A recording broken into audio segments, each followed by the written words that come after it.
And so I'm very interested in how your organizations are serving the different communities. So thank you for being here. And as I said, I'm Joyce Wattenberg, and my background is in primarily nonprofits, 20 years with the Red Cross, Boys and Girls Club, and 3 or 4 others. Now, again, welcome to the panelists tonight. And what we'd like to have you go through and give us something about yourself and the organizations you represent. This would be just sort of an introduction to us all. Helen, you want to start? Sure.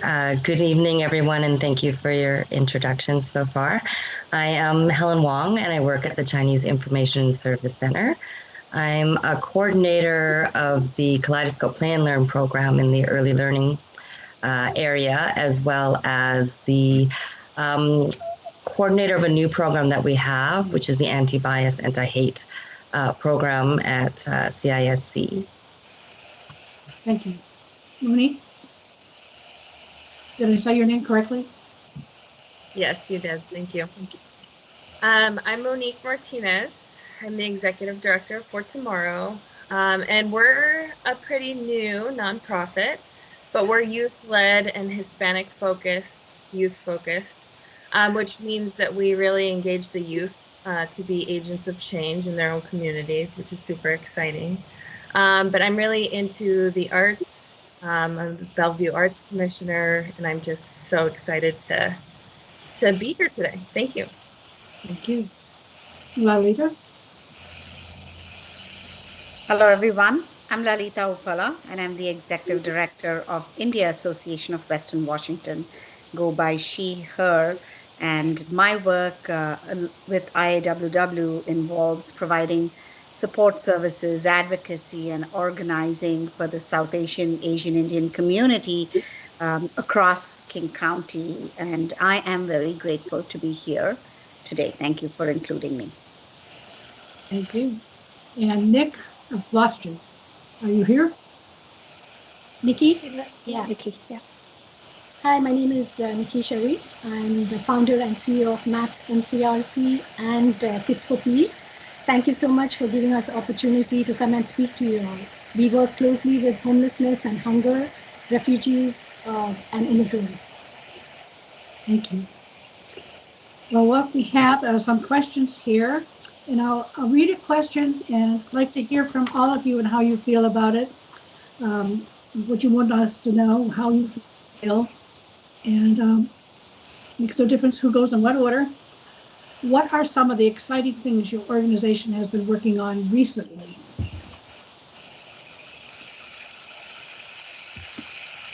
Okay, Okay, go ahead. Okay, I can go. Recently, as you know, like I don't know how many people know that about MAPS MCRC. Our services are broad, and it's all interconnected. So we could not take one service and leave the other service alone. So during the COVID, we really had challenges like other people, right? COVID also brought in challenges and blessings, and it was also an eye-opener and lessons for all of us here. So some of the challenges which we faced were like, with food programs, housing and rental assistance programs, senior programs. Then we had our legal and a health clinic have run via telehealth, and also counseling and other services which are provided for funeral services, etc. But one of the most challenging thing was the rental assistance and food programs for us, and I think we really felt that communities like us were not supported enough from the cities and the funders during this time. And one more thing I want to tell you is, like, while a lot of other organizations were closed during the COVID, MCRC did not close even for a single day, except when the premises itself had its lockdown. Otherwise, we were working continuously through online services or offsite. Thank you. Lalita? If I may, so from IAWW, from India Association, I think the year 2020 brought to us a very stark contrast, pandemics of racism and COVID. And how do you address that as an immigrant refugee community? How do you make sure there's equity across all communities, not just your own? And how do you make sure you creatively connect with your community every single day, 24/7? We did that by going virtual. I think most community-based organizations, I'm so proud to be a part of this amazing community-based organization network. Most of us went virtual online. We have all worked harder than we have before. We have all done far more than we have before. I think I say that for all of us here. For us, some of the challenges that we faced was stark isolation, a lot of mental health issues. We have found a tremendous amount of support that is needed for our youth, for our young adults, for our seniors, for women in our community. It's just been a small example. Our legal clinics went from once a month to 3 to 4 a week. And why was that? Domestic violence cases just ramped up for us. We are not able to sustain the kind of work that we have to do currently. So there's a lot of, and that automatically impacts mental health and well-being of a community. What are we doing about it? Thank you all for doing the kind of support that each of our human services staff and city does for us. We take your trust in our ability very seriously. And what we have done is we are negotiating with the Tilth Alliance. We are working on parks in the east side, taking our seniors who are completely vaccinated, double masked once a month to do horticulture therapy. That is something we discovered new to us. We are taking our seniors over to prepare pea patches, grow food in there, share that food out. Well, that's not about just working on a pea patch. It's actually about connecting with each other. It's about being together in a space after a whole year of not seeing a single person. It makes a huge difference. I wish I could share some of the pictures of the first moment our seniors were in person with 3 other people. And that's still a challenge for us because we cannot have more than 6 people in a space socially distanced and double masked, despite them being vaccinated.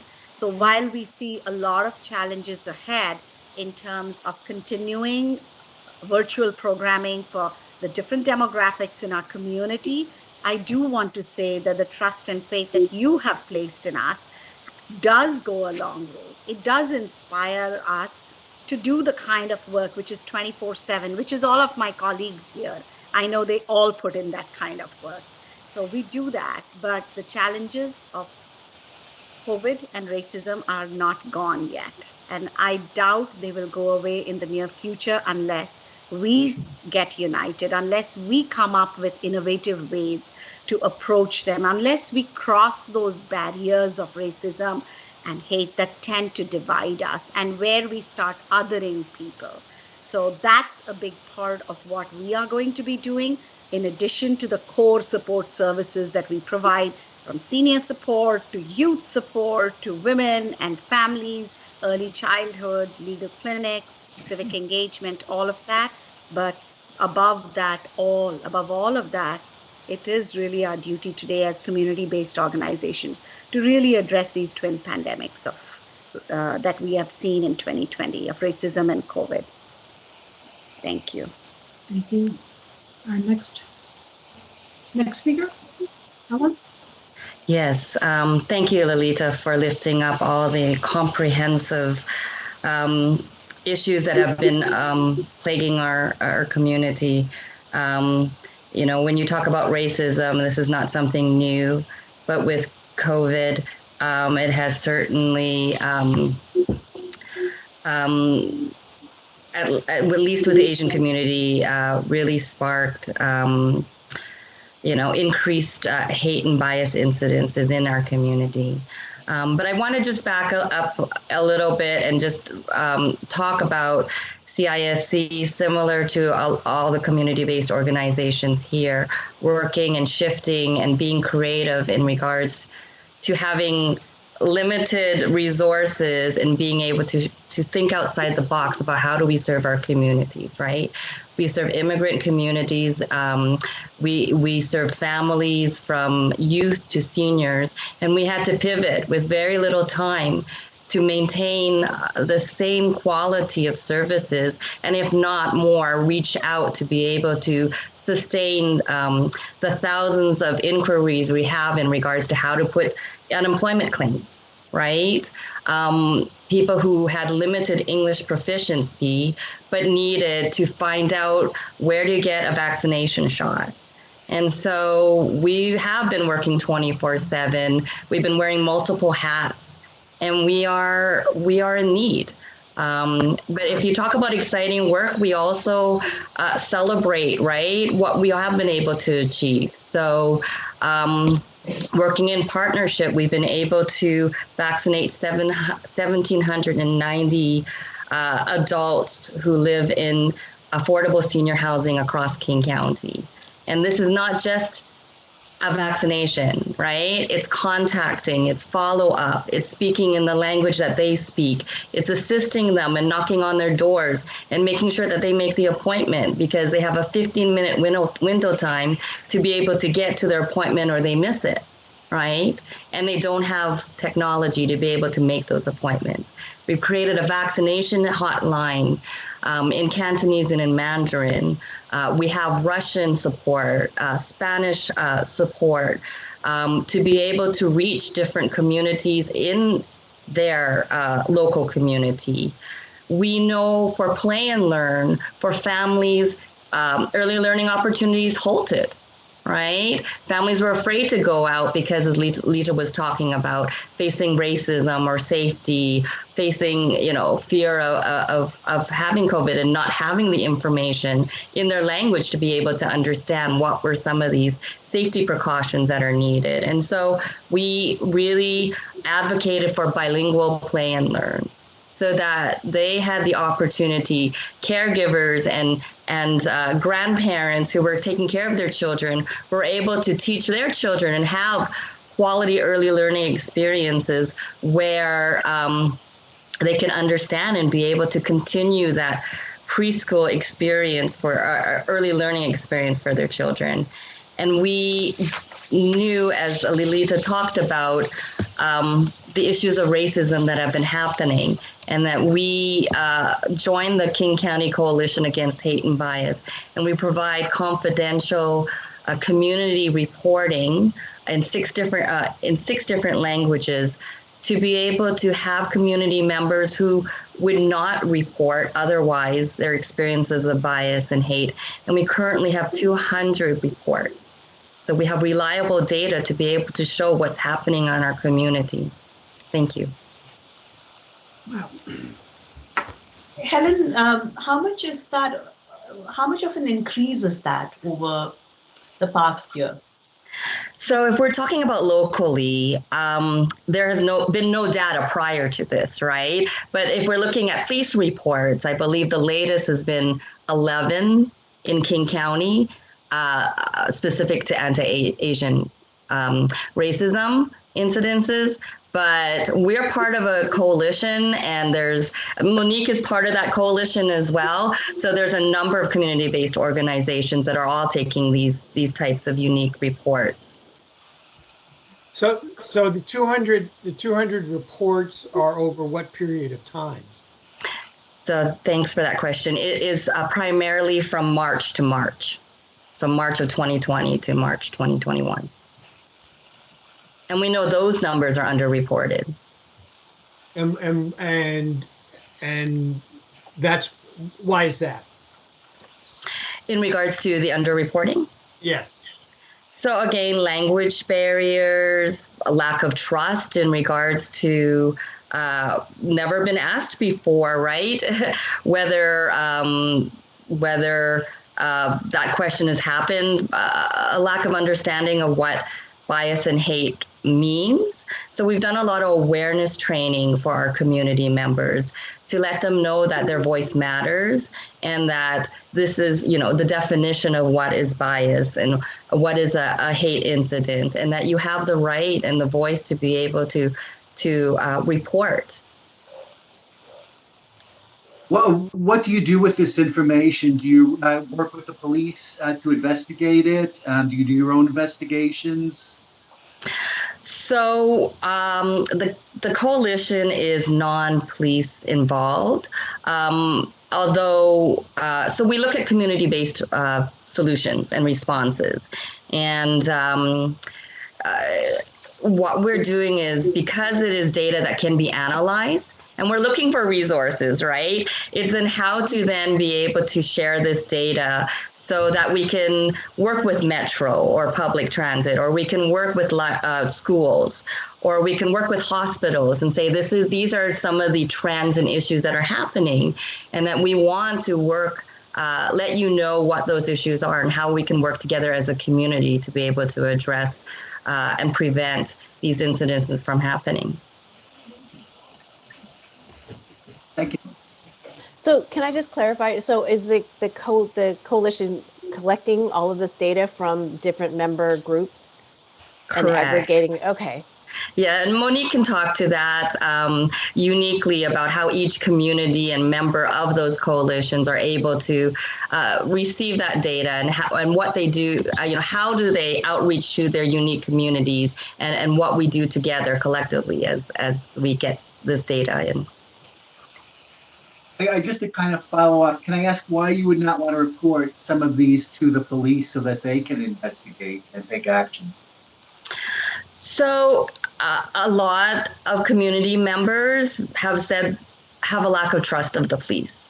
And we know that there are harms to particularly Black and Brown communities when it comes to policing. And we want to look at solutions that are reinvesting in community programs, right? Community-based supports, whether, as you mentioned, mental health supports that are culturally, linguistically responsive, right? So we want to look at what are those shortages to be preventative.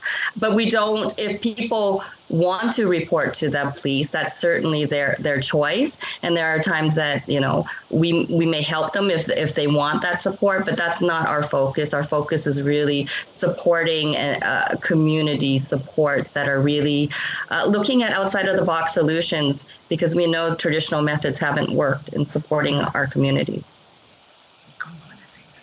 Yeah, and I'll just add to that. I'll add to that a little bit just to give kind of an example of a story that we took recently on why someone wouldn't want to report to the police. This man was actually physically and verbally assaulted by someone because of his race. And he did call the police, and the police showed up, and it was at a public place, and they asked him if he wanted to make a report, and he said yes. And they said, "Are you sure? Because if this man doesn't have any possessions or anything that you can sue for, then you're not going to get anything out of it." So that's coming directly from the policeman's mouth. So that's one example, just one very small example. There's hundreds of reasons why they wouldn't want to, but.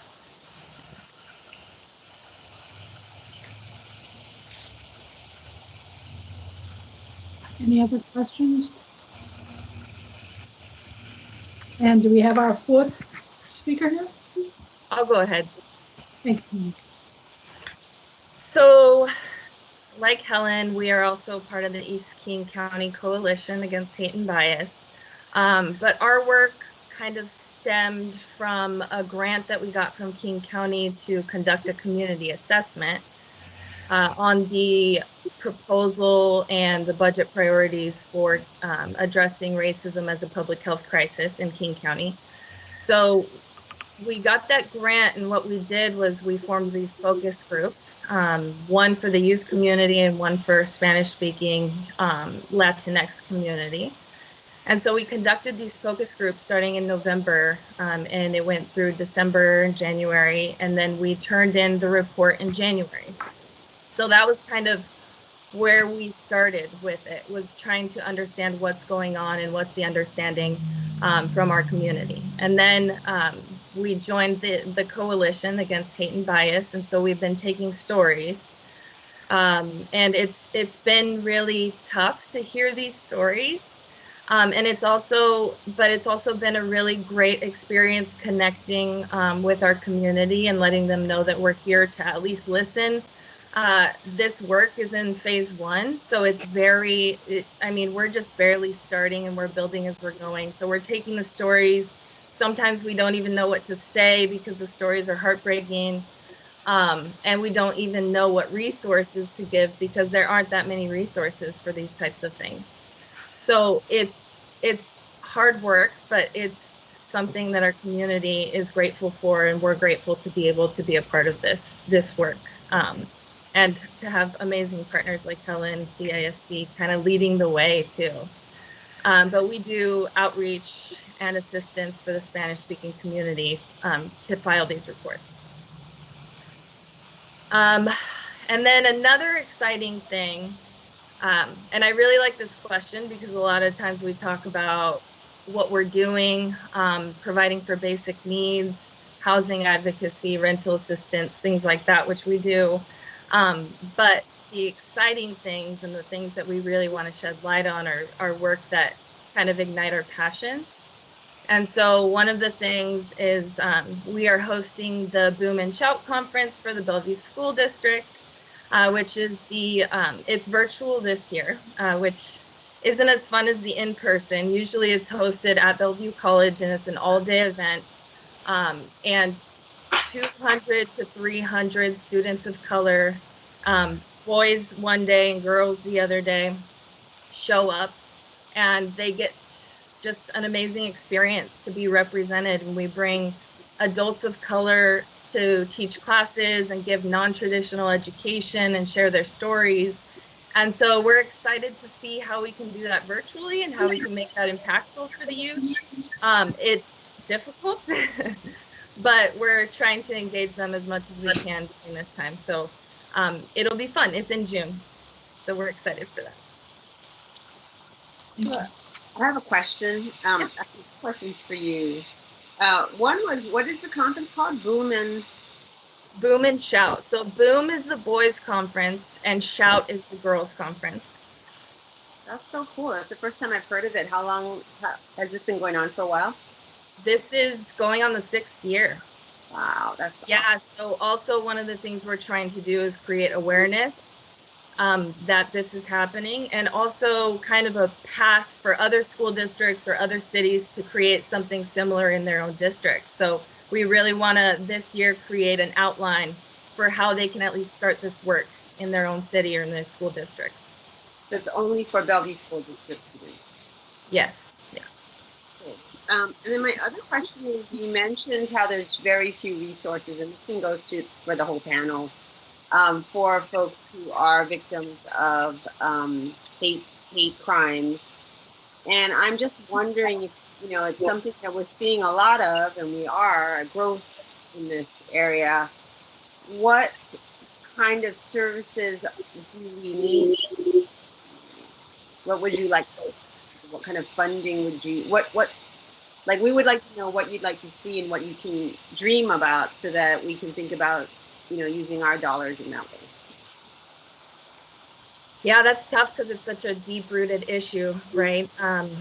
Obviously, accountability is one. So when the stories are reported, a lot of our people don't even see a point to report because they're like, nothing's going to happen, nothing's going to come of it.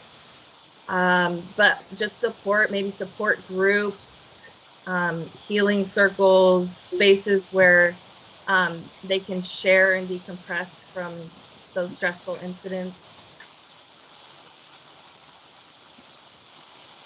Helen, Lily, do you guys have anything to add to that?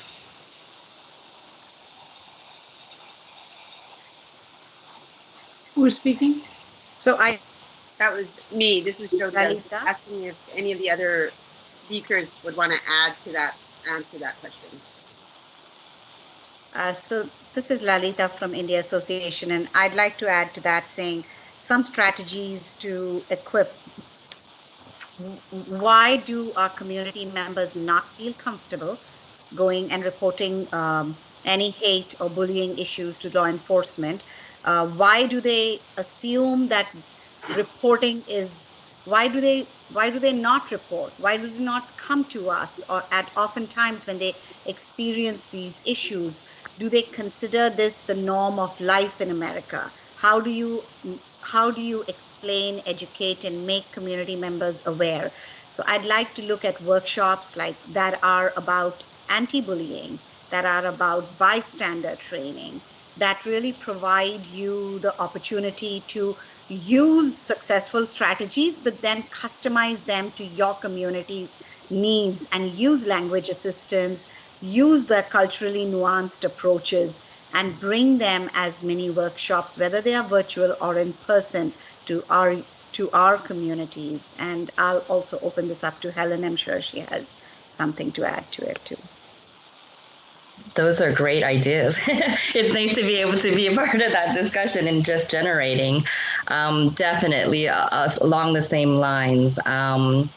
Is, taking action and making statement, having bystander training for staff, educators, administrators, having signs to condemn hate, promoting solidarity in high-profile places and businesses.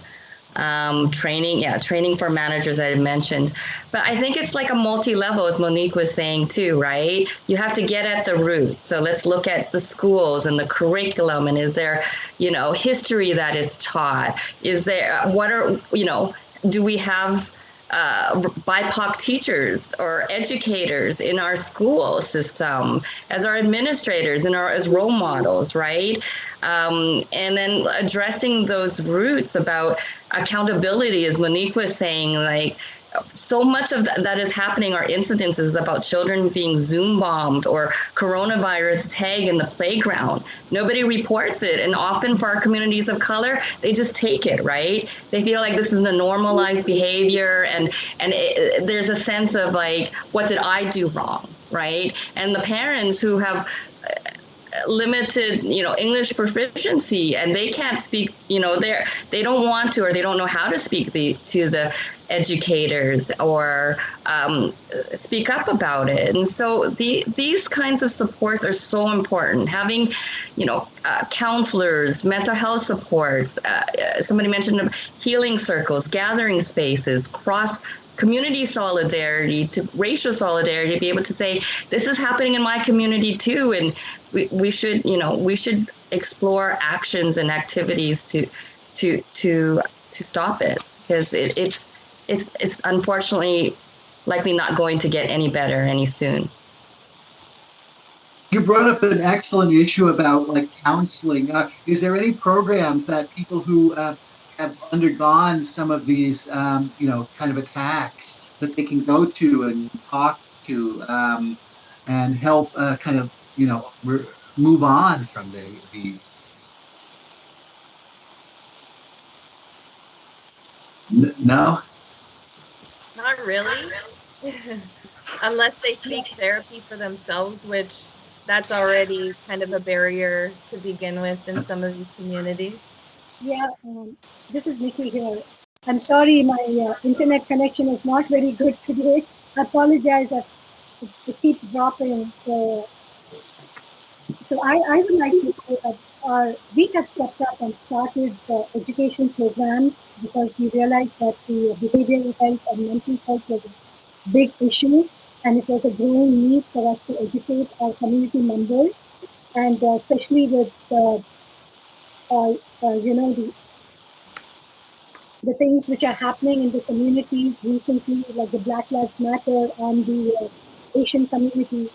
So we started a program called Mindful Tuesdays through our legal clinic, where we kind of help and support our community learn more about getting help, and to not be shy of, or embarrassed to go get help if they are facing any such issues in the community.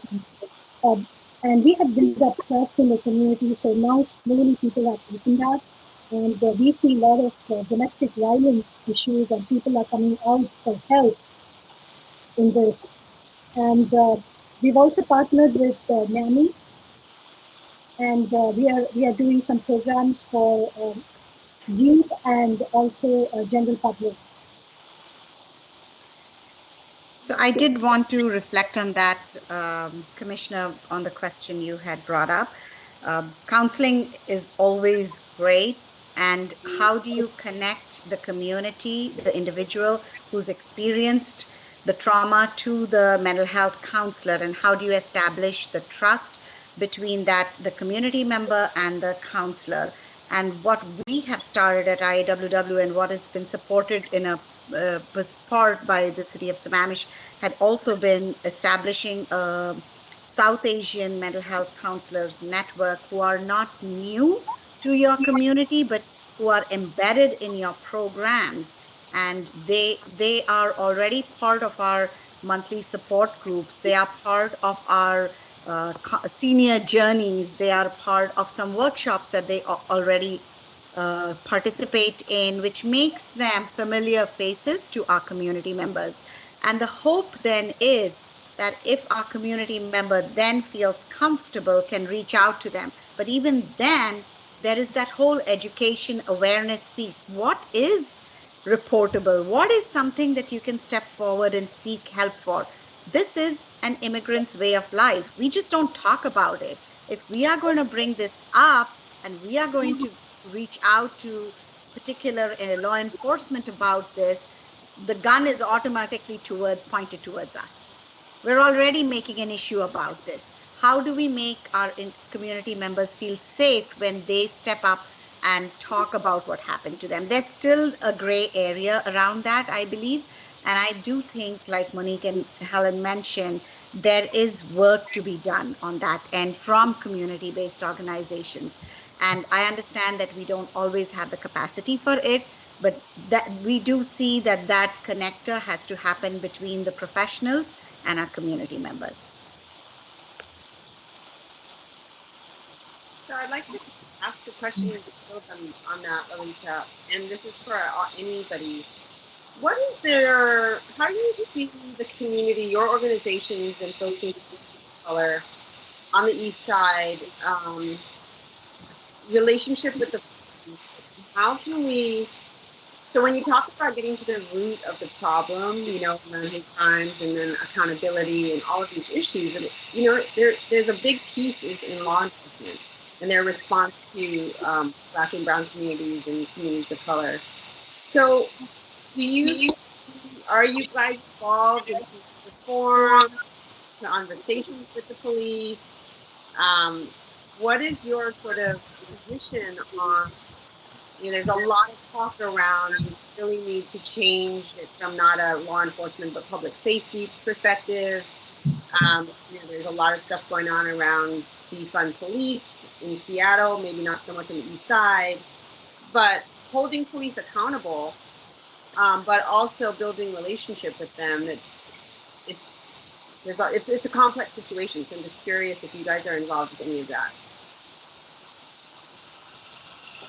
I'll say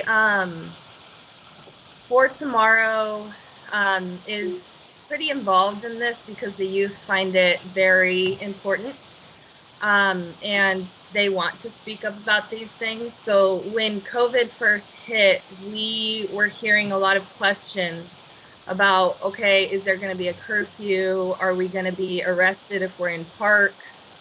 If we're not wearing our masks, are we going to get in trouble? Are the police going to pull us over and ask us for our essential workers letters? Just things like that. So what we did is we compiled those questions and we asked a few community organizations and community members some of their most important questions. And since we're tailored towards the Hispanic community, we also asked ICE-related and immigration-related questions just to clarify and get the answers that the community wanted. So what we did was we interviewed police officers from Kirkland, Bellevue, and Redmond. in Spanish and English. Well, not the Redmond in English in Spanish because they didn't have a Spanish-speaking officer at the time. But we interviewed them and we asked them all the same questions, and we posted them on YouTube.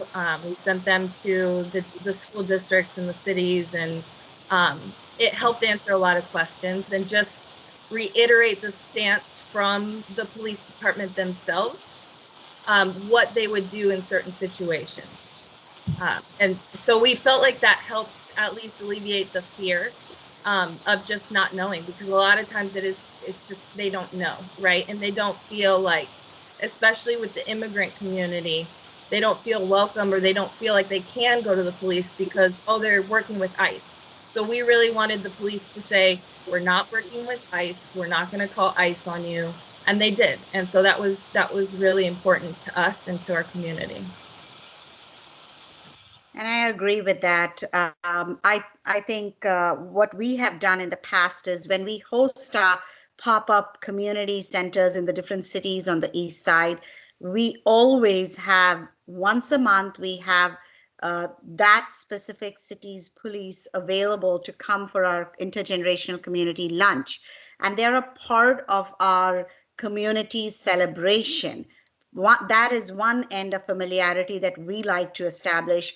Also in Bellevue, oftentimes the police have come and actually conducted some workshops for us, whether they are about self-defense or if they are about just what do you do during a natural disaster, next steps during an incident that you may, if it's simply an emergency at home, what do you do? What are the next steps? So they become these familiar faces to the community. But also, we have advocated for a South Asian Police Advisory Committee, and we do believe that for immigrant communities is going to become more and more important. Once again, unfortunately, that puts the burden on the community-based organization to be a part of those meetings. So we are trying to get volunteers from our community who can go and represent us at those police advisory committees so that they can educate the law enforcement and then also provide the linguistic training that is required. What is okay for for police officers to say to the community and what is not okay? What kind of physical distance is acceptable and not acceptable? What physical distance can be intimidating for somebody? And we come from a culture where law enforcement is extremely feared and respected. And so because there's so much fear, it is very difficult to face that kind of a situation. So how do you make them more familiar? We also have started doing these neighborhood virtual town halls with Redmond Police and Bellevue Police, and we would like to do that in Sammamish also.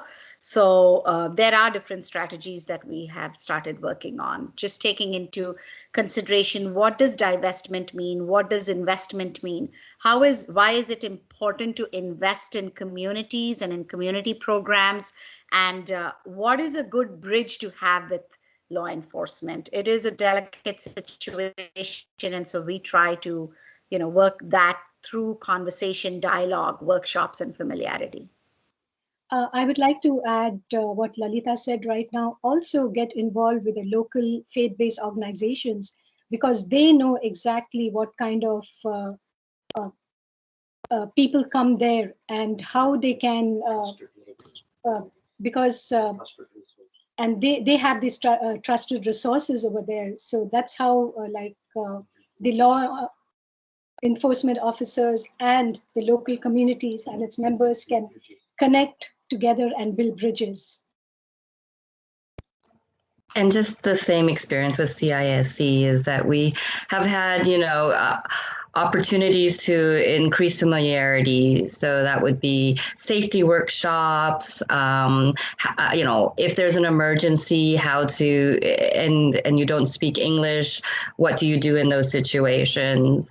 But we're also, our data is telling us that very few people report. And in the experiences of those that are reported, there hasn't been any action. because it wasn't taken as something that was worth a case, right?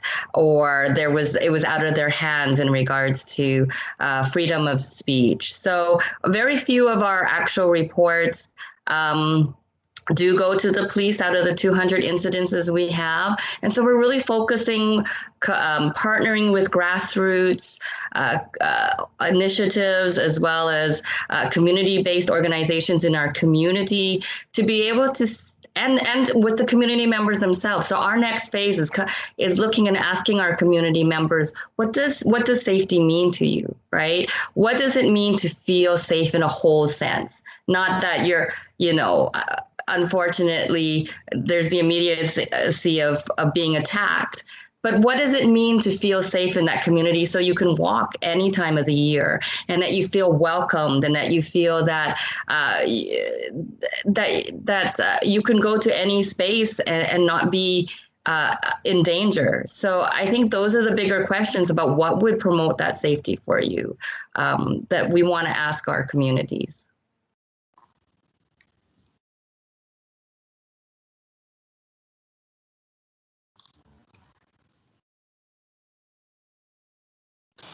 I'm just looking at the questions that we've put together. It's like you've gone into all of them. It's just absolutely fantastic, the information you're providing for us. What can we do?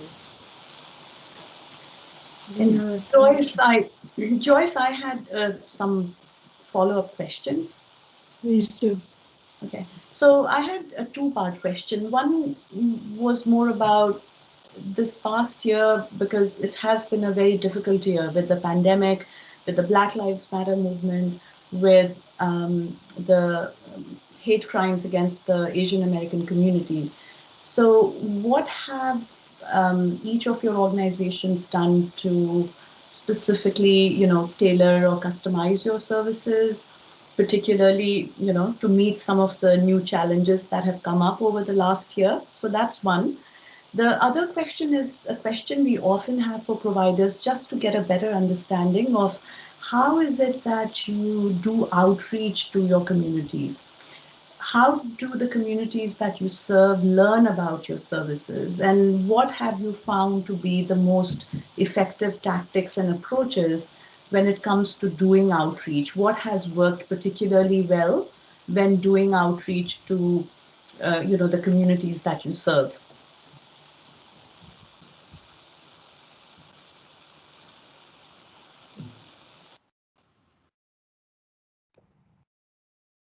I'll go. As far as the outreach piece, we have great relationships with the school districts. So whenever we have a message or a program that we want to get out, we send it to the family connection centers or the school counselors. And they're usually really good at getting the information out. But it's been a barrier not having events, not being able to gather people. So we've been connecting with our community through text, through phone calls. We've gotten creative in our partnership with IAWW. When we were doing the rental assistance, we even put, Facebook ads out, Instagram ads for so the community can see that we're offering rental assistance and assistance with those applications. So it's been a weird year, you're right. And I think we've all had to get really creative on how we do things. And I can certainly add to that. So as IAWW, what have we done to have effective outreach strategies? I think being intergenerational in our vision, providing wraparound services to seniors, to women, to children, to youth, to young adults, it gives us ambassadors in different demographics that are out there in our community. And our ambassadors are oftentimes our staff or our volunteers, or even oftentimes families who have trust in our work and have experienced the impact of our work and become trusted ambassadors for us, and then are part of our community. As an example, COVID-19 brought a huge impact, a devastating impact to our cab driver community. And there is a tremendous loss of revenue to that community. Well, it just so happened that we had reached out to support one cab driver whose entire family was down with COVID, and made sure we provided them a month of hot meals, phone calls, medicines. That cab driver has become our trusted ambassador into the cab driver community. So it's about developing those kind of relationships and really honoring their time and support with stipends or with any other needs. But in addition to that, it's about what Monique mentioned, having those digital and social media communities. We've always had WhatsApp communities with the different demographics in our community. We've always had WhatsApp for our seniors who exchange, they have a puzzle for the day they have to solve every single day of 2020. And at the end of the day, they get the solution for the puzzle, and it's a great topic of conversation. Well, the same goes for our young toddlers or our families. There are different demographics, and each of them have their WhatsApp groups. It's about sharing flyers, because not everybody looks at Facebook. Not everybody uses WhatsApp. So you have to know what your community needs, and then you have to use that. In terms of what are we doing to address the challenges of hate, of bullying, or of racism, or simply of the fear and anxiety around COVID, we are working on it in different strategies. Our mental health support system has ramped up to provide a lot of education and awareness. We're bringing webinars with our influencers of our community, the physicians in our community. We're bringing in public health officials to do small mini workshops, because the webinars become very, they are not in touch with the community. They seem to be they seem to have this curtain between the community and the speaker. So we are starting to do those mini workshops with 10 people or 15 people to really answer questions and to help them understand who can they reach out to when they face a situation that is fearful for them. So those are some of the ways that we have been working. For us, over the last 12 years, we actually help build trust first within the community. And now, since people know us, they come to us for assistance, and we are able to help them. For example, just during COVID time, we touched about 45,000 individual lives with just voluntary help.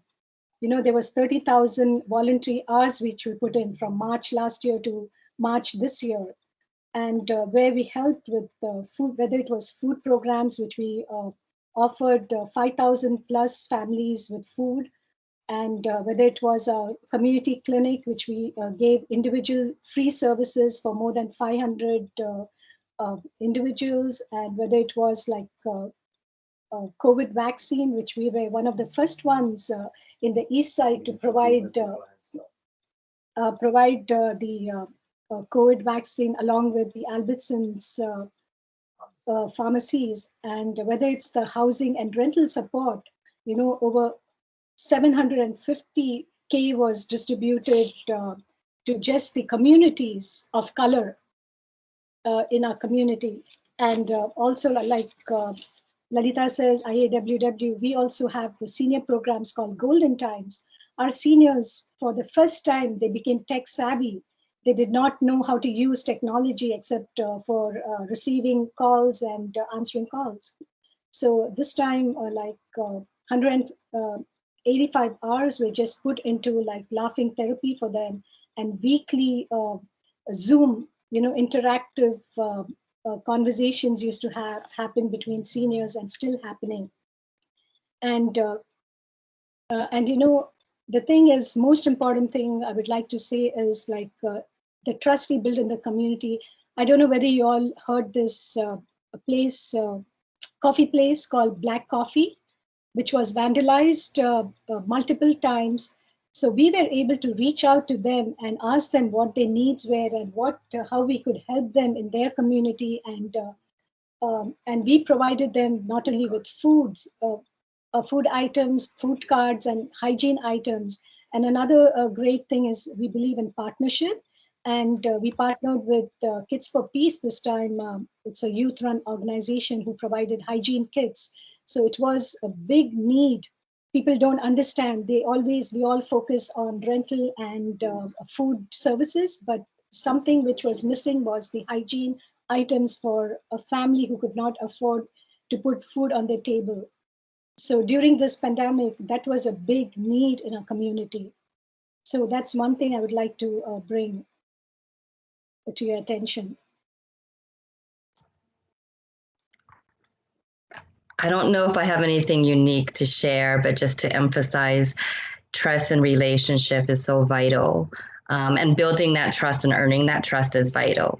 And making those connections with communities. So CISC really makes a commitment to have staff that are representative and from the community. We support former participants, build that capacity so that they can become staff and still continue those connections, because that's where they carry that passion. And I see Gezo is here from our board. She's a long-term board member. That's just the way that community-based organizations are, right? We are passionate. We want to support our community in any way that is possible. And we make sure that we have bilingual and bicultural staff and support that professional development and training so that they can be that bridge to navigating the challenging systems of moving into a new country and being able to support them, but understanding what those cultural nuances are of why they may not be reporting or why they are hesitant to take up counseling services, or even understanding what are services that are available to us. In regards to social media, WeChat is definitely how we reach out to most of our community members, but we use Facebook, WhatsApp, any form, phone, any way that is possible.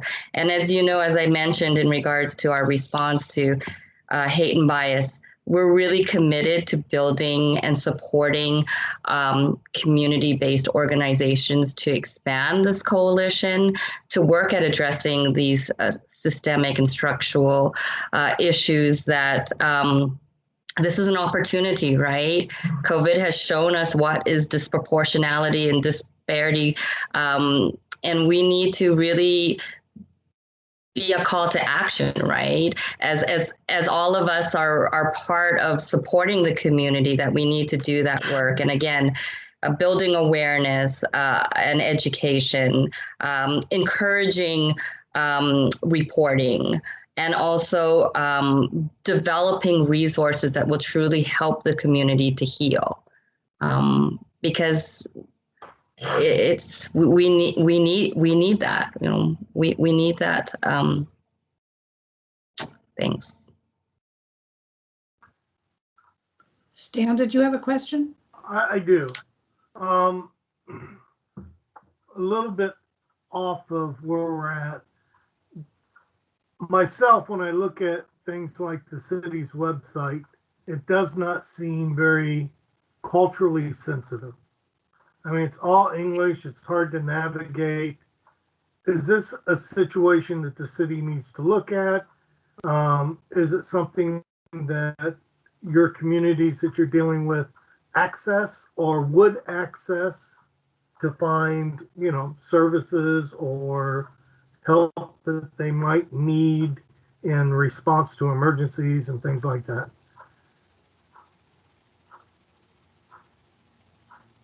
Do we need to fix it?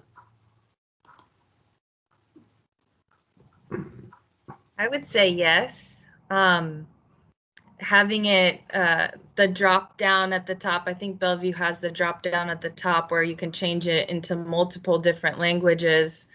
Even if community members don't know what they'll get out of it, it's always good from a city perspective to be more welcoming. And that helps you also do outreach. So when you are talking to your community members, you can say, oh, go visit the website and look at this initiative that we're doing. And if you do put out a diversity statement, or if you want your community to feel like they should feel welcome and they should feel like this is their home too, then I would say, yeah, I would support that. Yeah, I personally feel like it would be, more welcoming, more inclusive versus, well, here it is, accept it or not.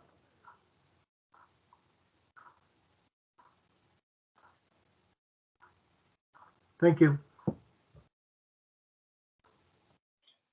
We would appreciate if the city of Sammamish has more of such conversations with the grassroots organizations and get to know what they are doing on a regular basis. So that will help us to actually get to know our city council members or whoever is leading human services, and also share the upcoming events or what's happening in the community. That will be useful for us. And we are really grateful for you guys to come out and listen to us right now.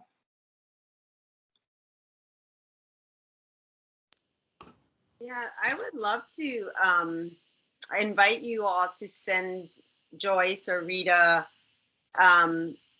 invitations to community events or community meetings that all of us could maybe, could show up and on our own, not on our own time, but at an evening meeting or whatever, so we can really be in the community and get a real sense of, that, like you said, build relationship, have familiarity with folks from the city. That would be my next question, building on Stan's, is like, what is the biggest leverage point around inclusivity and not non-inclusivity efforts? We all have thoughts of our own. There's lots of us in the community, but I'd love for the commission to hear what your thoughts are around that, because I do feel like we do want to get to not just that, we do want to get to the heart of the issue.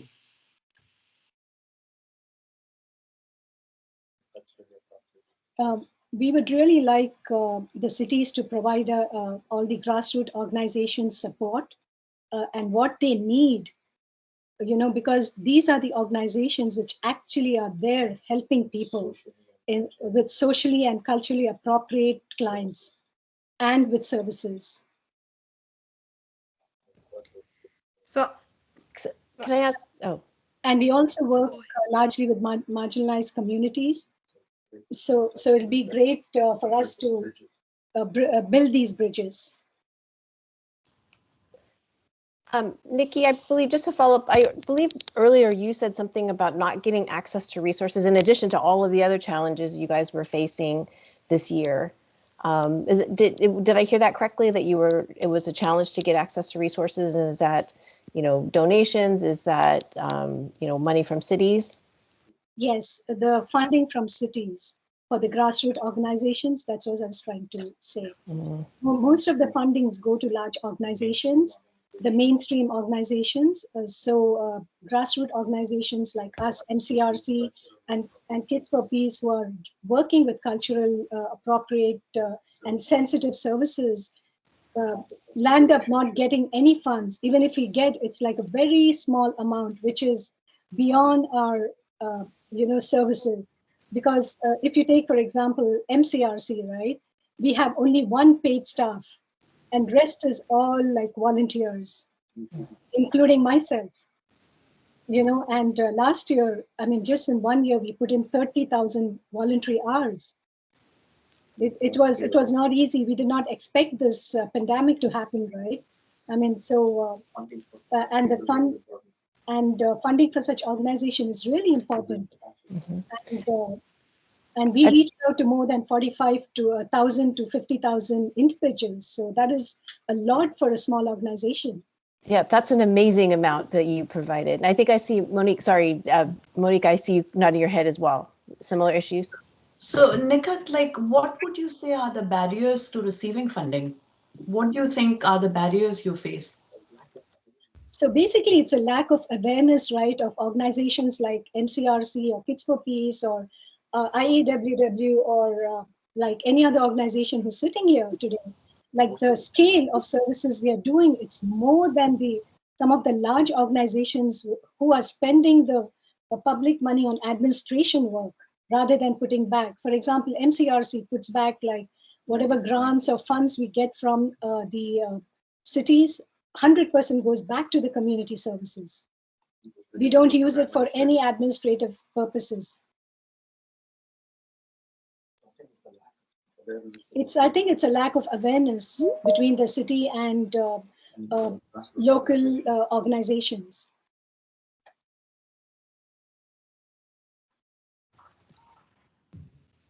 I think, Helen, go ahead. You were before me. Okay. So I think I do see that having a website which is more friendly to the BIPOC communities in terms of language assistance, in terms of welcoming statements would be great. But I also think it is important for the city to include the trusted messengers of the different communities that are its residents in conversations to identify the challenges and the barriers and what kind of support services are they providing. Where are they getting their funding from, and what is what kind of support do you get from the community? What kind of support comes from granting organizations, and what kind of impact are we creating? The numbers and impact are we creating? And I think I say it for all of us that every community-based organization or faith-based organization at this table does the work, has the trust, but I say find more of us and have a conversation with all of us, all of our communities that are residents of Sammamish, and ask us where the big gaps are in providing those support services. And it also takes trust. It's difficult to come up with an ask. It's hard to come up with an ask, despite being a leader and an organizer and an advocate. You still have some inhibitions, but it can be addressed through trust, through familiarity. The more we have conversations with the human services, with the city, the more we feel like we can convey our needs with trust and with ease. So we can hope to continue to do that. And I would say have more of these conversations for sure. But I love the idea that Commissioner Nishioka brought up to come to invite the commissioners and invite City Council to our programs and events, because it's not just us. You get to meet our community then. You get to see yourself the kind of work that is being done and the impact that is being created. And also it then comes to light the different services that each of us provide. So I loved that idea. Yeah. If anyone, I apologize, sorry, if anyone has to ask me any questions, please do so, because it's Ramadan for us and it's time for us to break the fast. So is there anything I can answer on behalf of our community, MCRC? Thank you, Nikki, for taking time on the holiday. We really appreciate it, and we don't want to take up more of your time tonight. And best wishes for Ramadan from us. Thank you so much. And thank you, Nikat. Thank you. I'll be happy to answer any questions if you have. Please do send it out. I'm sorry, in the beginning I had some technical issues and I missed certain things and I didn't know what I was saying, so I apologize for that. But looking forward to talking to you and working with all of you in future. No, have a great evening, and bye-bye. Good night. Thank you. Thank you. Thank you. Have a good evening. Thank you very much.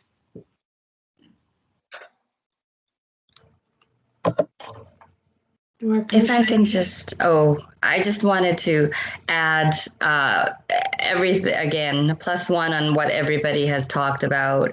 How do we have these relationships, right? We talk about building trust relationships with our communities that we serve, but also, our relationships being built and outreached with CBOs, right? And how do we have those regular conversations and check-ins and as Lalita was talking about what those gaps are and what's happening for your community. As we know, COVID has been, this pandemic has been really a roller coaster, and it's been one part after another in terms of meeting the needs of our community, and just really sufficient funding. I think, as many of us have talked about, just being able to have staffing to be able to respond to inquiries of all the needs that have been generated, rental assistance, food banks, benefits, rent relief, grocery grants. So it's astronomical, the needs that have happened, and just hearing about what they are and how we can respond to. And when you talked about the website earlier, I was a little bit torn because I don't want just Band-Aid solutions, right? I don't want, well, if we did this, well, this didn't happen, because we know that even if it's great to have that messaging, but we don't, we need to sort of evaluate where those resources are going. Because if we just do it on one side in communications, but we also know that, only a certain percentage go to that website, we have to look at those that are most marginalized, those that have had technological barriers, that, are not at, who are hard to reach, and that are, the most vulnerable. And how do we work to create resources and actions and support to be able to meet those communities' needs?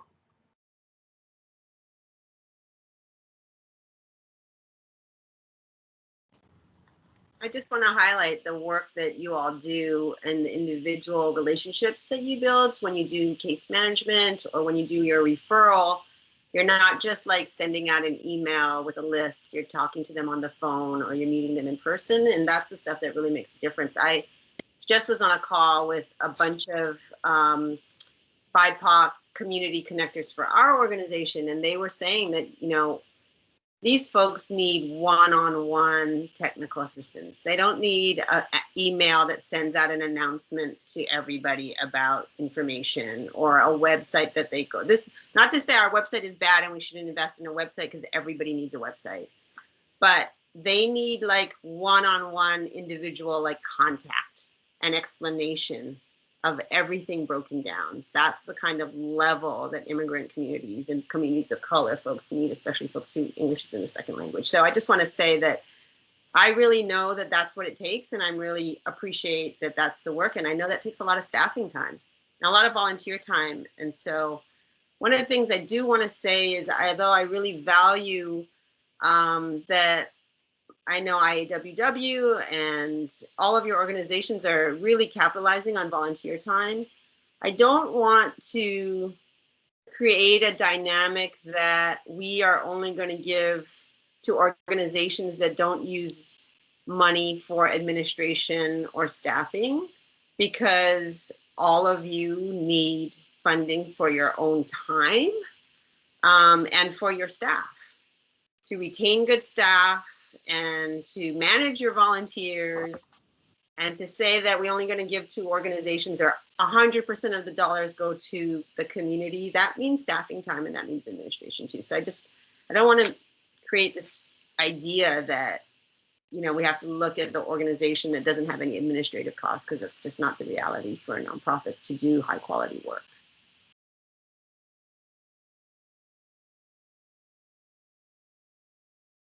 Do we have other questions for the commission?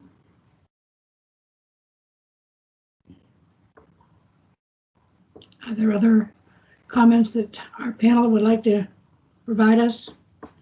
Recommendations, more recommendations? I've got quite a list here that you've been phenomenal in sharing with us. Really, really appreciate it. I would just say maybe talking a little bit more about barriers to accessing the resources, especially for immigrants or undocumented community. It's hard for them to provide the required documents that a lot of these organizations are asking for. So, creating templates for income attestations, other types of income verification, taking different forms of lease agreements. A lot of them are verbal, or they aren't even on the lease agreement at all. So how are the organizations that are providing assistance working around those things? And, you know, we've realized that a lot of organizations don't work around those things. And so we've tried our best to provide help with creating those types of documents. And, you know, with our partnership with IEWW, we have our own documentation for those types of things. So if they don't have any income verification, then we are able to write them a letter explaining their situation, and that's acceptable. But that's also something that, you know, like the city of Kirkland had to okay, and a lot of other cities or organizations don't want to do that because they need what they need and they're not willing to budge. And so that's the hardest part, I think, most of the times.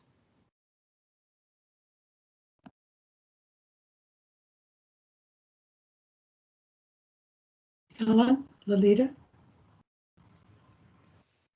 I think thank you first for inviting us, for being willing to listen to us, and for giving us the time to express this, because in a way it also mentors us to getting used to speaking our truth. And it is very difficult as an immigrant to speak your truth, particularly in this time and day.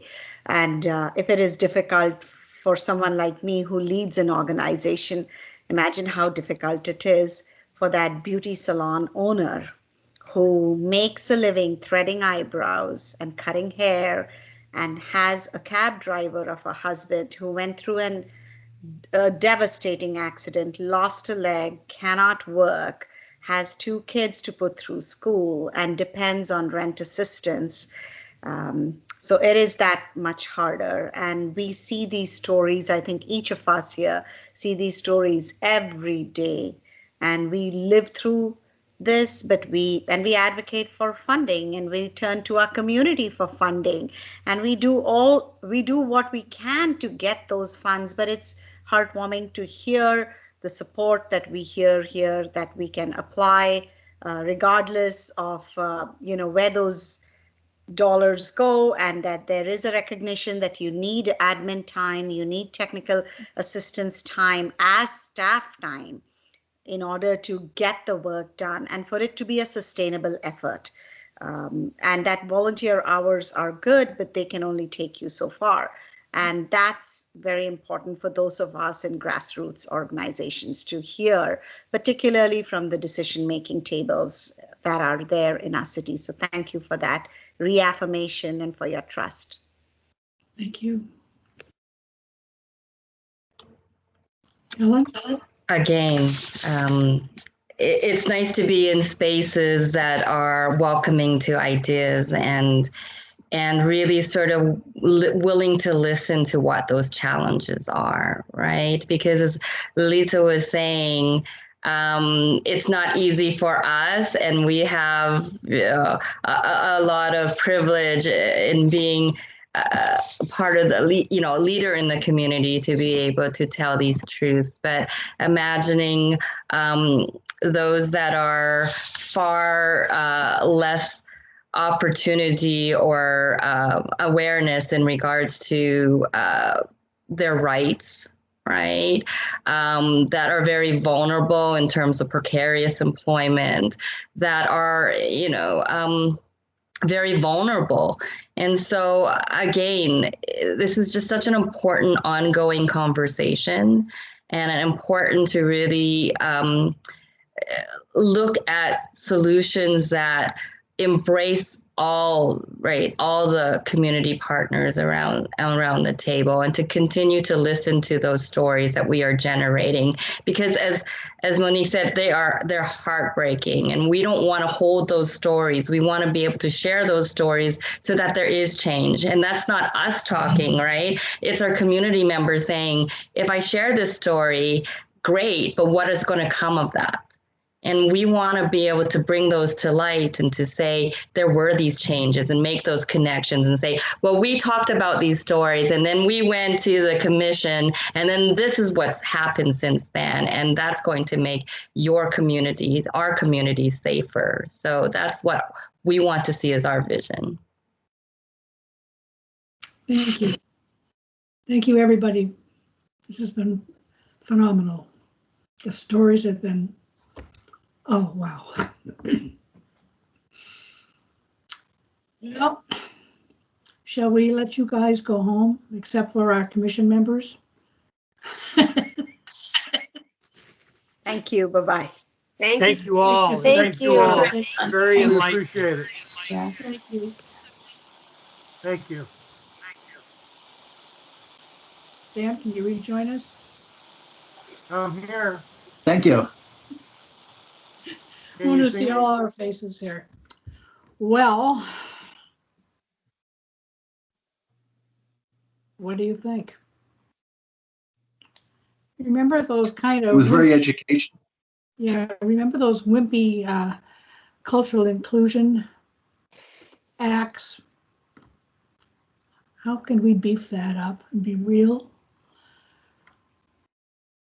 I know this is a conversation for another time as well, but top of head right now, it's like we're not doing nearly enough in recognizing what we could be doing in the community.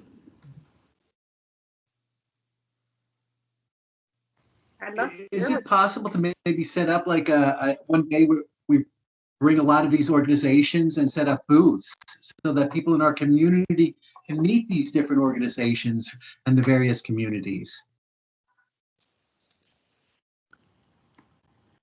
Rita? Hi. When can we have some in-gatherings of people? Just so you know, when we used to have the farmers market, we would have. Rita, we can't hear you well. Oh, blimey, hold on. We can hear you, but And you're blurry. Bizarre. Okay, I'm going to take you off. Hold on. I'll take your headphones. One moment.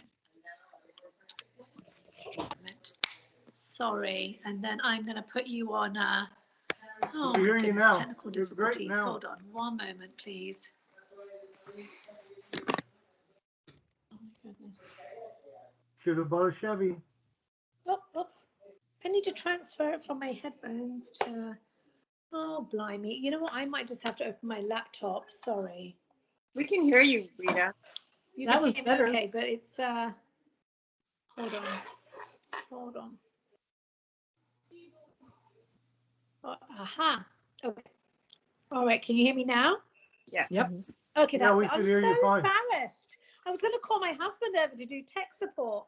I'm so sorry. So Chair Pottenberg, before, like when we had the farmers market, all the organizations that we funded through the Common Service Program had the opportunity to come and have a stall.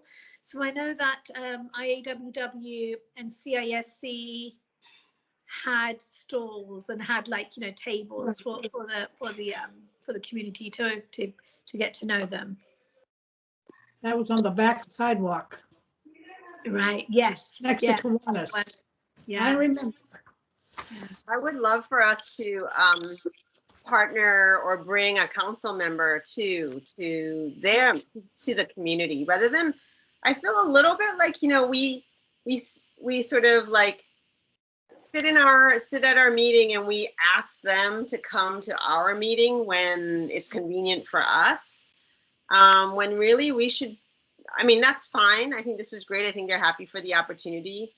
But as a show of, relationship building, as they were talking about, is so key for us to go and actually make an effort to go to the community and experience their programming and meet with them and represent the commission and, say hello from the commission and the council too would be huge for these folks. And they want folks to come to their events. It's not like they don't want to. They want people to come. And so I was thinking, brainstorming that it would be good for us to partner with the council and go to whatever their event is, even if it's their fundraiser or whatever, or monthly meeting with the.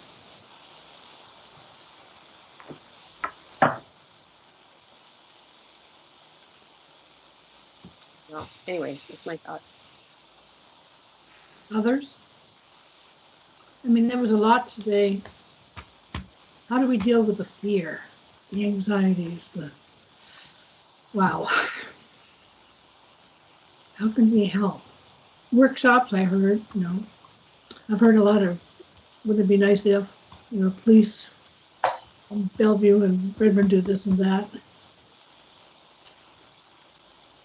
I think the counseling was an area that they kind of all recognized there was somewhat of a gap. Is part of it might be cultural, but how do you make these resources available to the people who are concerned or have fear, even if they haven't been victims? Stan, did you want to say something? Yeah, I did. Part of our problem is, as a commission, we are so limited on what we can do. But I'll tell you what I'd like to see us be able to do is put a package together on cultural inclusion from information that we got and share it with council and say, the city needs to do something. They need to do more availability of outreach, reach across cultures, I think the council needs to be aware of what the hell's going on. And maybe they are. But I don't think they are. I think we got a lot of enlightening information tonight. We did. And has anybody ever looked at the council's package of 475 pages and seeing how much is involved with trees, waterfront, and sewer? They're missing people in here.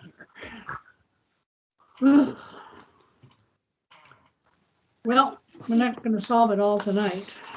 I'm curious to hear from commissioners. What's your biggest takeaway from?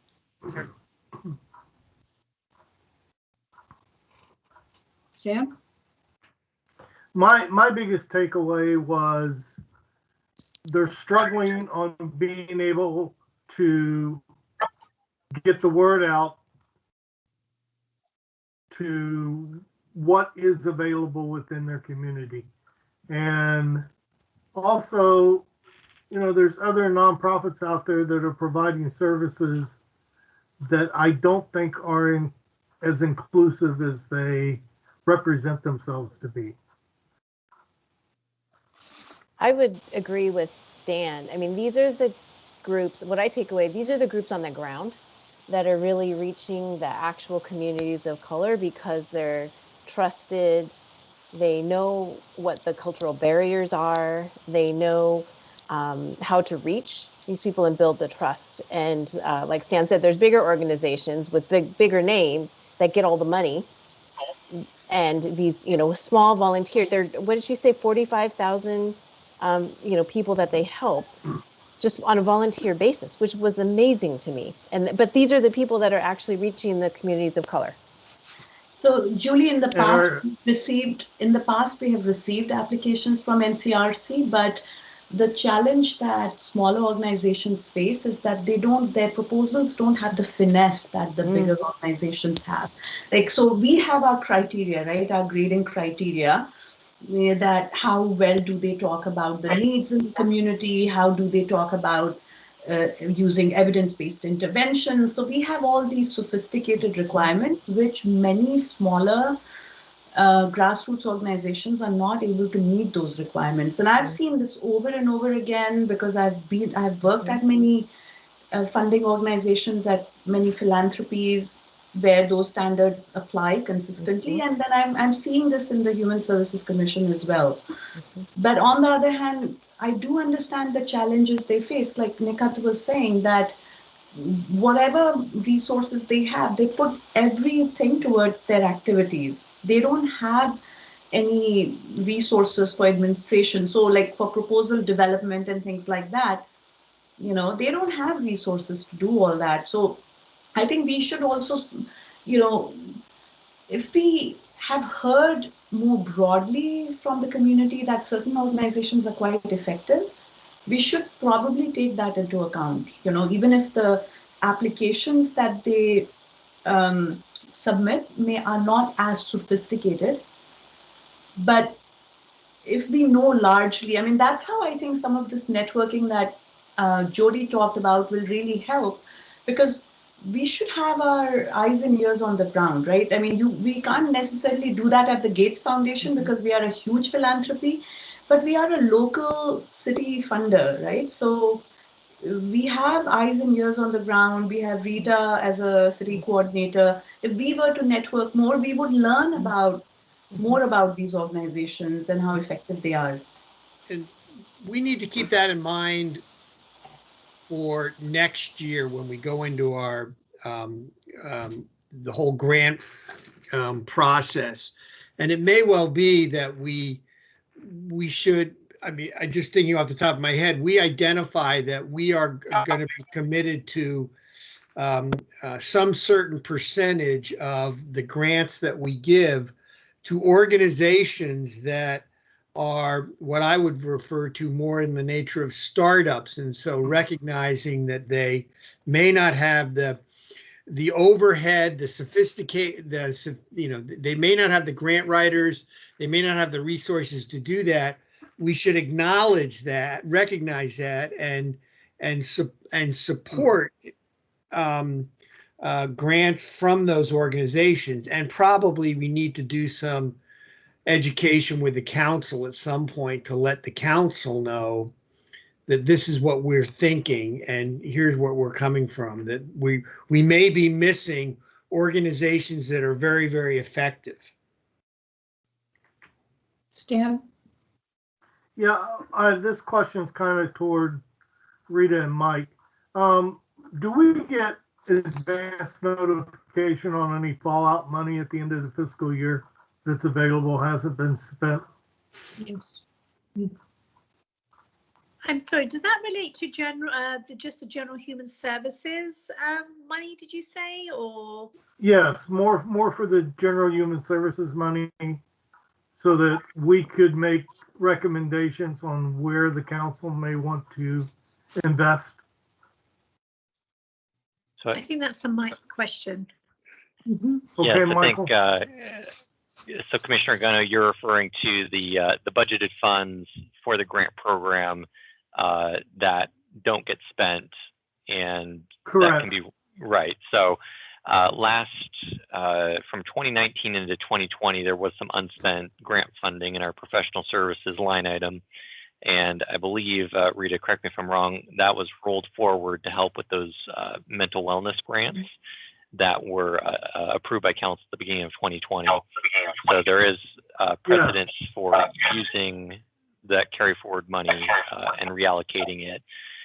As far as getting advance notification, we do have the end of year 2020 budget figures in, so I can get you the actuals as far as how much was allocated and how much may be able to be carried forward.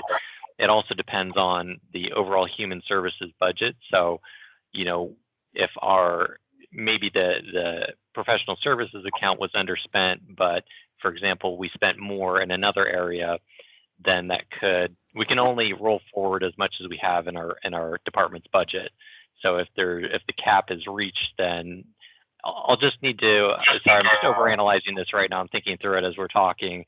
I can go back and let the commission know if there's any potential carry forward money available. I can appreciate that. I was just wondering if it would be beneficial for us as a commission to know ahead of time and be able to actually make the recommendations to council on where we see they may want to invest. That's all. Understood. Yeah, let me talk with Rita after the meeting and we'll follow up with you on that. All right, thank you. I think we're talking general communication, so that we know everything as compared to finding out in council minutes. Sure. I just want to build on what Nashina said around the smaller grassroots organizations not having the capacity to provide a very polished grant proposal, and I want to own myself that I know that that's true. That's something that we've, as a funder, when I worked at the city of Seattle, we struggled with as well and looked at different ways to address that. And here it's the city, I don't think, and I haven't done a good job myself of, you know, we only get the proposals and we are comparing proposal to proposal. And that's the information we have at that moment, and we're doing the best we can given the information that we have. But I think that system we have set up a system that really is systemically racist in that way. Yeah. Because those organizations of color that have the least resources are now set up to not have it. We've created a system that creates a barrier for them to get us the best information. And so I think we really need to think about, maybe we should spend some time this year thinking about another way of doing it. Like we set up, and I was the one who helped set up the rubric. Yeah. So I'm owning it. I'm not saying that it's somebody else or whatever. I'm owning that. Even though I knew that happened, I'm like still working within our system of we have this proposal that we want to compare to another proposal. At the city of Seattle, at one point, we actually considered doing allowing oral proposals, so that we brought folks in and we could ask them questions. It was kind of similar to this, what happened today. Like we asked them to tell us about the program, and then they tell us, and it's not like them having to type it up and fit into our rubric and our scaling system.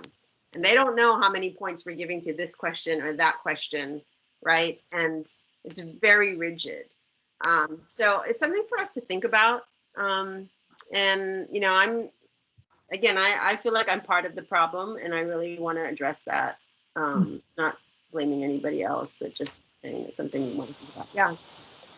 So, like, you know, in hiring and in human resources, you try to do these blind resume review type of things where you blot out the name and you just look at the qualifications.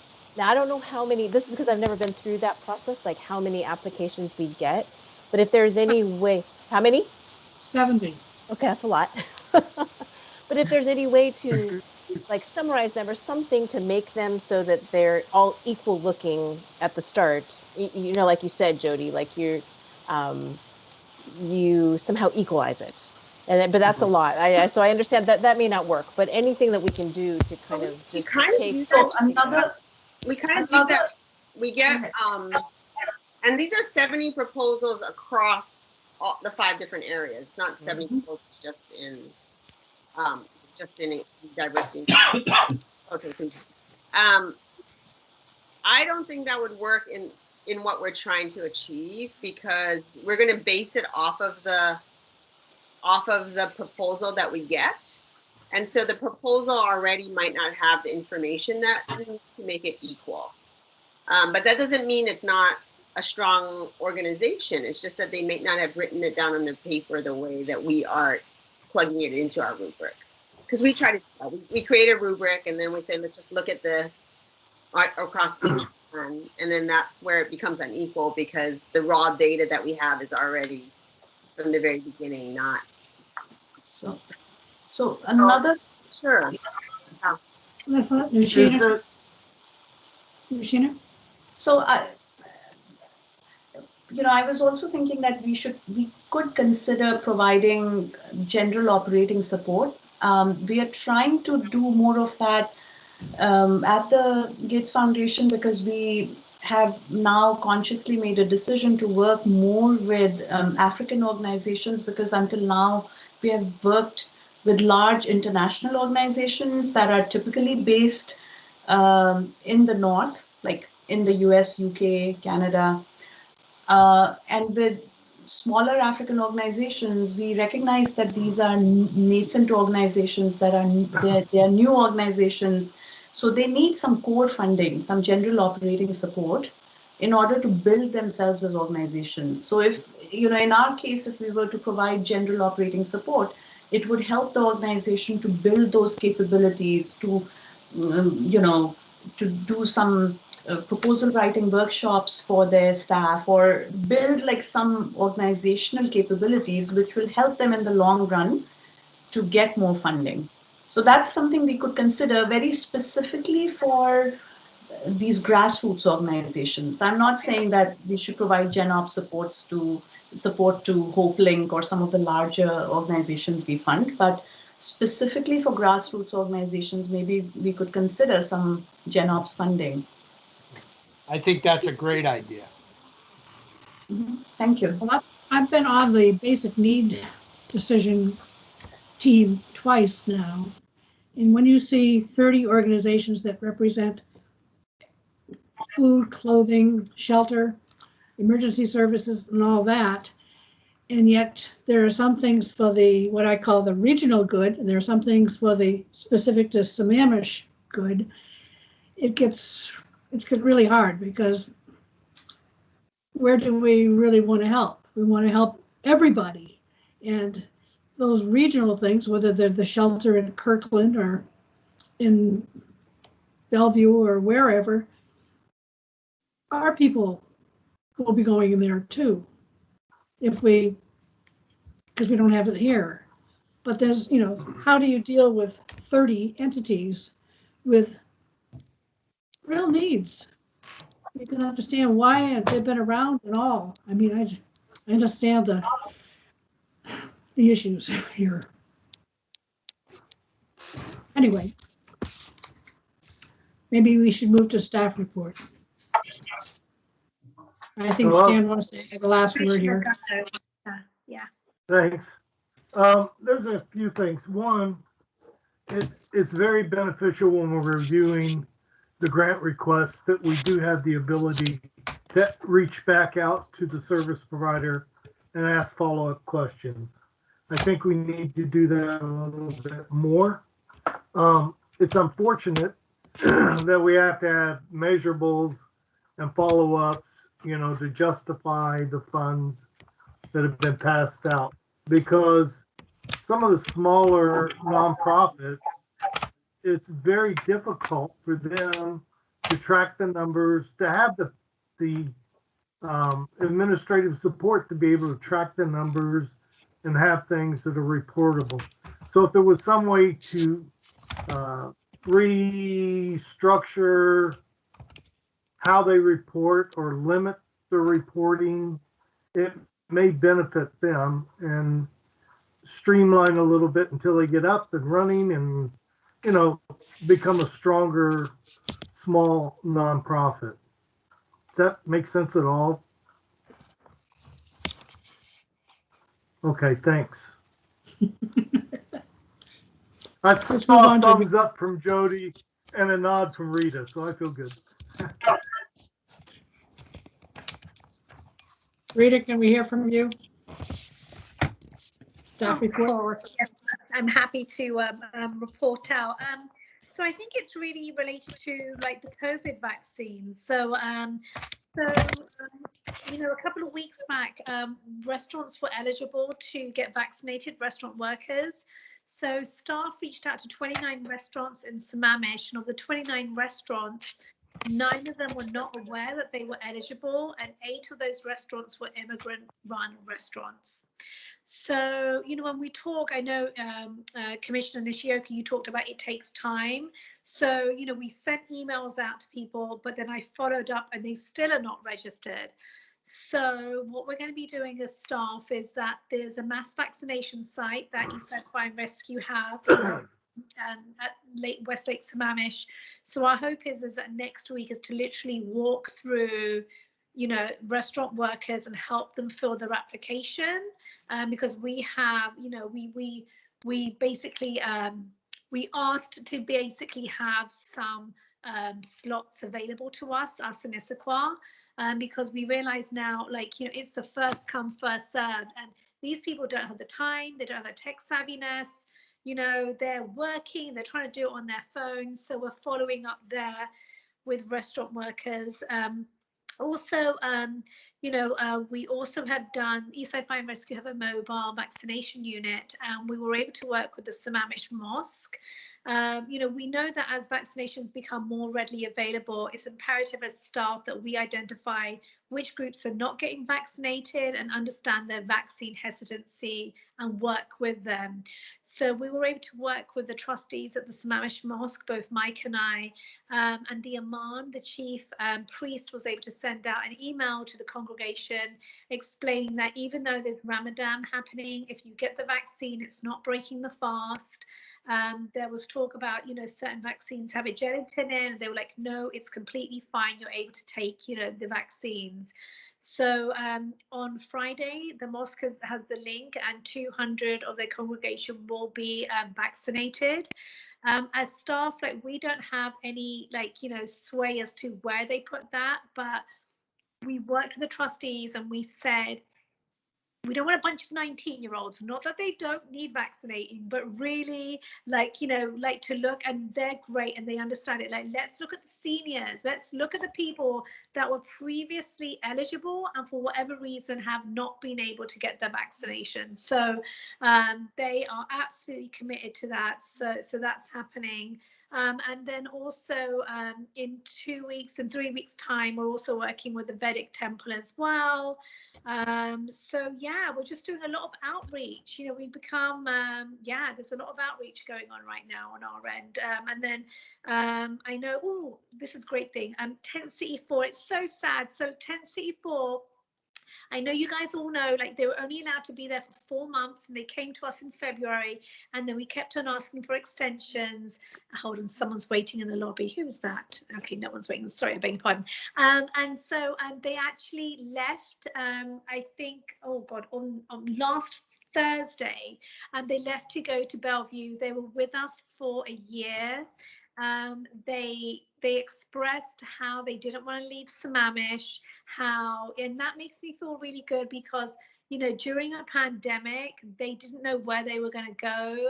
And I know that staff worked very, our community development and council unanimously agreed, lots of people worked to try and keep them here, because the worst thing is a pandemic, you don't know where you're going to be living. So they left. It was so bittersweet. We went to see them, day before they left, and they were sad to say bye, but they also being, going to Temple Bonai Torah in Bellevue, where they've been before. So that just warmed my coggles. And that's it.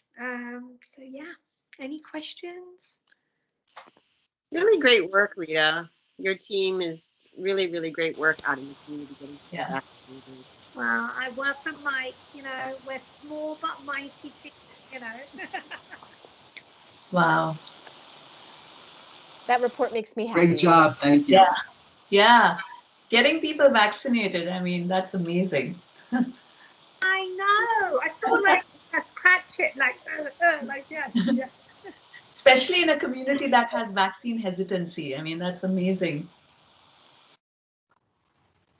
Hey, Rita, is the city scheduled for a homeless count again? That's interesting. So originally the King County count is normally on the end of January, I believe the last Friday of January. They didn't do that this year because of the pandemic. So as a city, I don't believe there are any plans. My understanding is that we'll definitely take part in the King County count. But I'm assuming that will happen next year unless they do something before then. Okay.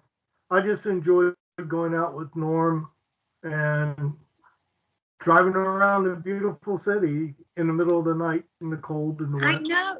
We had so much fun. We'd meet at Met Market, remember? At 3 in the morning. I know. Yes. That was fun. Yeah, Joyce's husband and I hit the road. Yeah. Next time, Mike's joining me. And Norm and I went out with a census homeless count. Oh, cool. I drove, he looked. Oh, okay. Well, he drove, I looked.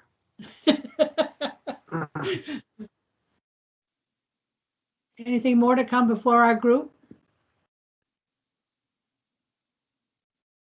Well, thank you all for a great meeting. Does anybody want to move? Or maybe there's a commissioner report. Does anybody have something to tell us? Update us on anything? Can I just ask a question? There's that email that the citizen sent to the commission. How do we deal with that? Did you, that one about the, equity and inclusion group, how do you deal with that? Rita, we get an awful lot of things in our sammamish.us email that's not related to our commission. Should we just send them all back to you or you tell us what we really ought to read? Yes, send it to me. And I do know the one you're talking about, Commissioner Vines, and I've not had a chance to respond. And it was about anti-Asian. Yeah, it was very relevant. So what tends to happen is that staff will reply to them, will, offer they're able to chat with us, we'll email or talk, about, and then, so oftentimes they'll come into City Hall. That's not happening. But yes, and then if you want to sort of personally, if you want to, you can also reach out to me and ask me questions or, but yes, you'll get those from time to time. Okay, great. I just wanted to make sure someone is responsible for applying. I was assuming it was you, so thank you.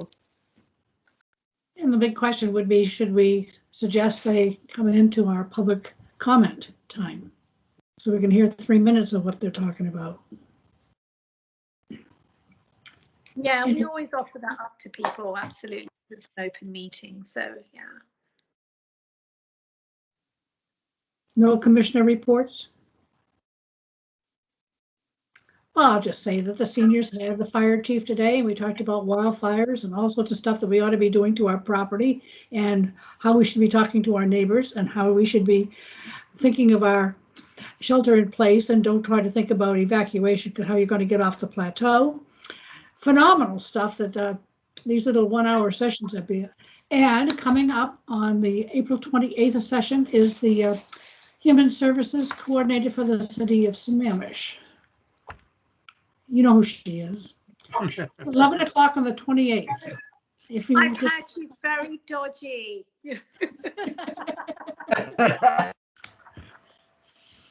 Joyce, I have a question for you. In a good way. How do you feel about the seniors in Sammamish, that they're generally vaccinated or getting vaccinated? We're all talking about it, I'll tell you. Yeah, so that's a great question, Commissioner Shioka. And so I know that Chair Bottenberg sent out, we are requested for her to send out another blurb out to everyone. Really, my sense is yes, but we really want to get to those people that aren't. So I know the mobile vaccination unit is still looking for folks to vaccinate if needed, so we can send it out there, and then we keep on checking in with all the providers. But my sense is, my sense is most of them are, yes. Yeah. Good. And the fire department people are still making home visits. But the only thing that's good about being older is you get bumped to the front of the line. If you can find the line to get in front of them, which was a problem for the first 3 months, yes. I went to Renton. Where did you go, Jerry? I went to Renton. I ended up going down to Valley Medical Center. And I'm not part of UW Medicine. Yeah, I've heard of people that have gone to Yakima. Yeah, I heard that too. There was something. I have to go to Everett on Friday. So Where? I went to Lewis McCord. Yeah, I went to Lewis McCord, got both my shots. Oh, good. Karma actually went to Wenatchee to get hers. And what are the Jody and Julie and Rich plans? I went to Renton to get one. Okay. I got vaccinated down in McCord as well. So. I got vaccinated in Seattle. My second one is next week. All right. Rita? Good. Everybody's vaccinating. Microsoft vaccination site. I was on the odds and sods spares list, so I got it. Okay. And my might not vaccinate too. He's an essential worker, so yeah.